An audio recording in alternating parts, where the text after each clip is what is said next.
Welcome everyone. Thank you for giving your time to hear my presentation. So for the next 40 half an hour, I'll be talking about a program that I facilitate called Map Your Future. This is a program to help young people figure out their goals and what support they might need to be able to achieve those. So my name is Luke. That's me playing power cheerleading, which is one of my biggest passions. A little bit about me, I'm 27 years old. I was born with a neuromuscular disorder called Demolic myopathy, and that pretty much affects my muscles and makes them weaker over time. So I use this electric wheelchair for daily mobility and this mask to help me breathe. I guess during my life, I struggled with isolation and not knowing what I really wanted to do after high school. And I found that's a really common theme among a lot of students that I've met with over the past year during this program. So I'm very grateful to YNAS, who has given me my first ever job. I've been doing this for the past 2 years, so I'm very thankful to YNAS for that. My biggest passion is sport. I've been playing sport for about 15 years now. I am the president of the Victorian Electric Wheelchair Sports Association, and we provide sporting opportunities to people in electric wheelchairs to participate in sport. I've been very lucky to go overseas to represent Australia in these sports. I went to Italy last year for the World Championships, and that was an amazing experience.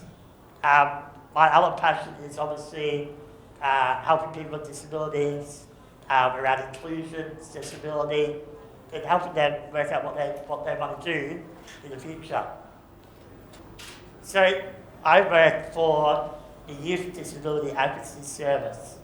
Has anyone heard of YNAS before or dealt with YNAS in the past? No? That's right. So we are a statewide advocacy service for young people with disability in Victoria. So we support young people between the ages of 12 to 25, and we are one of only 2 advocacy services in Australia which focuses on youth.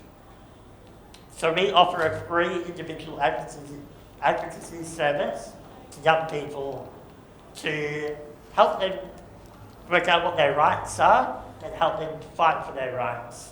So a lot of our advocacy issues that we help with might be around education, employment, housing, discrimination, and one of the common ones is around the NDIS and central services. So we run a few different services apart from individual advocacy. So we have a steering committee, which is a group of young people from around Victoria who identify or don't identify as having a disability.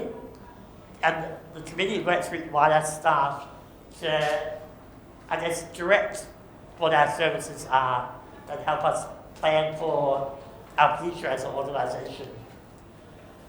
One of those other services is Map Your Future, which I'm here to talk about today. But we also run a leadership program for emerging young leaders. And also, we have a together inclusive and accessible service to help youth services become more inclusive and accessible for people with disabilities. So firstly, what is the NDIS? I think most people would have a basic knowledge of the NDIS, but can anyone tell me if you don't know much about the NDIS at the moment? Yeah? What do you know about the NDIS now? I would say nothing. Nothing? Do you know what it stands for? No? So the NDIS stands for the National Disability Insurance Scheme. It's an Australian-wide service that helps people with disabilities get the supports that they need to live the life that they want. So, a big thing about the NDIS is around goal setting.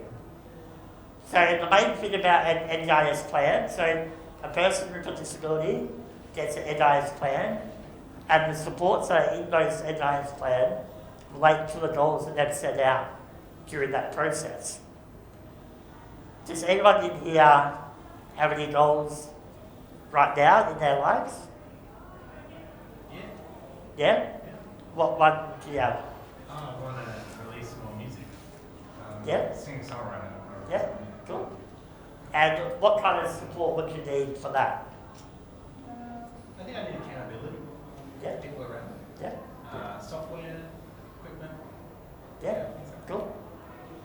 So, when I go around to schools around Victoria, I spend up to 4 hours with students trying to work out what they want to do in their lives after school. It could be after university or at any time in their life. But with the work I'm doing, we focus on people between the ages of 16 and 25. And a lot of the times I've noticed that a lot of young people just don't know what they want to do after high school. And that's very normal, that's very common. So I remember back to when I was in high school and I had no idea what I wanted to do after. I had ideas of wanting to do information technology courses. So I went to TAFE and did a 2-year course around software programming. But in the end, once I completed that's not really what I wanted to do.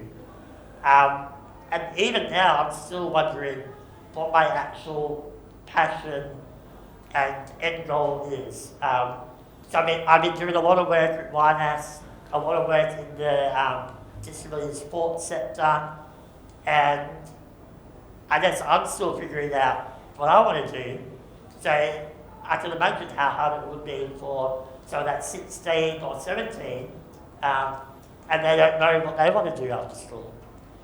So the workshops I've been running are around helping them brainstorm what kind of ideas they might have. And this is usually around what their hobbies and interests are. Some of the common goals that I've been talking to people about are around maybe getting a car, getting their learners, getting their license, maybe finding a job, making new friends. That's been a big one as well. Because a lot of people, especially young people with disabilities, often feel a bit isolated. So that's a big goal that a lot of people have had. So, a little bit more about goals and what are they. So, a goal is something that you aren't doing yet, but you would like to do in the future. It's okay for goals to change over time, and that's like me. I've had goals change constantly over the years. I wanted to be a professional video game player a long time ago, and I was working towards that for a little bit. But then obviously that changed for me because I kind of realised I was very good at video games. So my other goal after that was to represent Australia in electric wheelchair sports. I worked really hard on that. I felt finally achieved that. So obviously that goal has been achieved. So now I have different goals to work on. And it's really important to write down these goals so we can be reminded of what they are. And I think what's really important about goal setting, and something that I've really noticed when I've spoken to our students, is that goals should be things that are really important to you. So when I've been going around to specialist schools and mainstream schools around Victoria,